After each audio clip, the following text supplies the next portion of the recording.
અખંડ શ્રદ્ધા, અખંડ ભક્તિ અને સેવાભાવ સાથે દ્વારકેશ મિત્ર મંડળ અને જોગમાયા યુવક મિત્ર મંડળની ભવ્ય પગપાળા દ્વારકા યાત્રા શરૂ. જય દ્વારકાધીશ. શ્રદ્ધા, વિશ્વાસ અને ભક્તિ જ્યારે એકસાથે જોડાય ત્યારે અસંભવ પણ સંભવ બની જાય છે.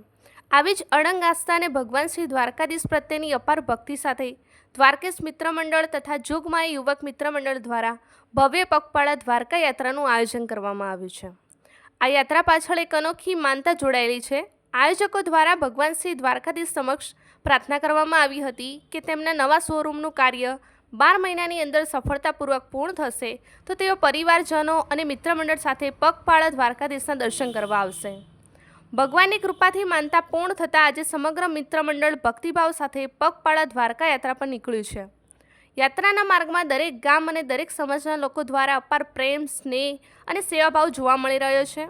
ક્યાંક ચા નાસ્તાની સેવા, ક્યાંક ઠંડા પાણીની વ્યવસ્થા, ક્યાંક શાકભાજી, અનાજ, ઘઉં, બાજરી તો ક્યાંક ભોજન અને રહેવાની સંપૂર્ણ વ્યવસ્થા કરવામાં આવી રહી છે.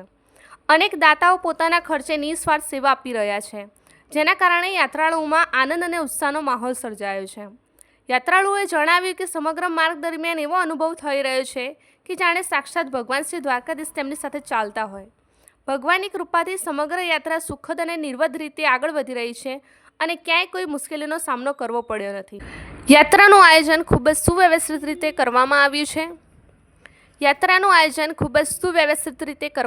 છે. યાત્રાળુઓને કોઈપણ પ્રકારની મુશ્કેલી ન પડે તે માટે ટ્રેક્ટર, સામાન માટે અલગ ટોળું, સુરક્ષા માટે 2 4-ચક્રી વાહનો તથા અન્ય તમામ જરૂરી સુવિધાઓ ઉપલબ્ધ કરવામાં આવી છે. યાત્રા સાથે ભગવાન શ્રી દ્વારકાધીશની પવિત્ર મૂર્તિ પણ લઈ જવામાં આવી રહી છે, જ્યાં દરરોજ સવારે, સાંજે અને નિયમિત આરતી કરવામાં આવે છે. આ યાત્રાનું વિશેષ આકર્ષણ એ છે કે ગામના જોગમાયા માતાજીના મંદિરમાંથી પ્રગટવામાં આવેલી અખંડ જ્યોત સમગ્ર યાત્રા દરમિયાન દ્વારકા સુધી અવિરત પ્રગટતી રાખવામાં આવશે, જે શ્રદ્ધા અને ભક્તિનું અનોખું પ્રતીક છે. યાત્રાની સેવા માટે 4 સેવાભારી કાર્યકરો સંપૂર્ણપણે નિઃશુલ્ક સેવા આપી રહ્યા છે. તેમનો પણ મિત્ર મંડળ દ્વારા હૃદયપૂર્વક આભાર વ્યક્ત કરવામાં આવ્યો છે. સાથે જ સમગ્ર યાત્રાને પ્રોત્સાહન અને સતત સહયોગ આપવા બદલ જાગશે ગુજરાત ન્યૂઝ પરિવાર તથા પ્રવીણભાઈનો પણ વિશેષ આભાર વ્યક્ત કરવામાં આવ્યો છે. આયોજકોનું કહેવું છે કે સમગ્ર ગામના લોકો, દાતાશ્રીઓ અને સેવાભાવી વ્યક્તિઓના સાથ સહકારથી આ યાત્રા માત્ર ધાર્મિક કાર્યક્રમ નહીં પરંતુ સમાજમાં એકતા, સેવા, ભક્તિ અને માનવતાનું ઉત્તમ ઉદાહરણ બની છે. યાત્રાના મુખ્ય આયોજકોની વાત કરીએ તો મનુભાઈ સોલંકી, રાજુ સોલંકી, સેમ સોલંકી, જયદેવજી ઠાકોર, અરવિંદભાઈ ઠાકોર, ભાણાભાઈ, રણજીતભાઈ આ તમામ આયોજકો સમગ્ર યાત્રાનું સુચારું આયોજન અને સંચાલન ખૂબ જ જવાબદારીપૂર્વક કરી રહ્યા છે. સેવાભાવી દાતાશ્રીઓની વાત કરીએ તો પહેલાદભાઈ પ્રજાપતિ, પ્રવીણભાઈ જાદવ, વિજયભાઈ ઠાકોર, ખુમાજી સોલંકી, વેરસિંહજી સોલંકી, કનુજી દરગાજી, પ્રવીણજી સંજયજી. સાધન સેવા માટે માણેકપુરના મહેન્દ્રભાઈ દ્વારા ટ્રેક્ટરની નિઃશુલ્ક સેવા આપવામાં આવી રહી છે. ઉપરાંત બાબુજી ગલાબજી દ્વારા 4-વ્હીલર વાહન તથા ટોળાની વ્યવસ્થા કરવામાં આવી રહી છે, જ્યારે વાહન સેવા માટે રાજુ સોલંકી અને રણજીત ઠાકોર દ્વારા મહત્વપૂર્ણ સહયોગ આપવામાં આવ્યો છે.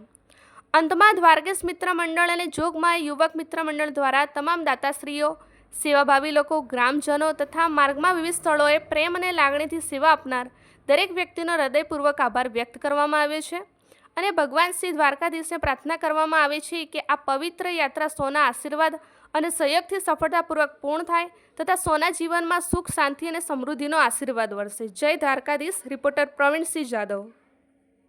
બોલો દ્વારકાધીશ ભગવાનની જય. આજે તારીખ 5/7/2026ના દિવસે અમારા ગામની અંદરમાં, મારા ધરપડા ગામની અંદરમાં આજે ધરપડાથી દ્વારકાધીશ પગપાળા સંઘ આજે તારીખ 5/7/2026ના દિવસે આજથી પ્રસ્થાન કર્યું છે. આજે મારા ધરપડાનો પૂરો ધરપડા ગામનો પરિવાર આજે ઢોલ નગારા સાથે જે દ્વારકાધીશ ભગવાનના ધામની અંદરમાં જે પગપાળા જઈ રહ્યા છે એમને ઢોલ નગારા સાથે ગાજતે વાજતે એમને આજે પ્રસ્થાન કરવા માટે, વિદાય કરવા માટે આજે રવાના થયો છે અમારો સંઘ. અને અમારા ગામની અંદરમાં, ધરપડા ગામની અંદરમાં સૌ પહેલી વખત આજે પગપાળા દ્વારકાધીશ આજે અમારા ધરપડાની અંદરમાં જોગમાયા યુવક મિત્ર મંડળ અને દ્વારકેશ મિત્ર મંડળના લગભગ 20-25 સભ્યો આજે દ્વારકાધીશ પગપાળા જવા માટે આજે રવાના થયા છે. આજે દ્વારકાધીશને હું ભગવાનને પ્રાર્થના કરું છું કે મારા આ ભાઈઓ પગપાળા જઈ રહ્યા છે, સુખ શાંતિ દ્વારકાધીશ ભગવાનના ચરણોમાં દર્શન કરી અને એમને ધન્ય અનુભવે એવી અમે અપેક્ષા સાથે આજે વિદાય કરી રહ્યા છે. બોલો દ્વારકાધીશ ભગવાન.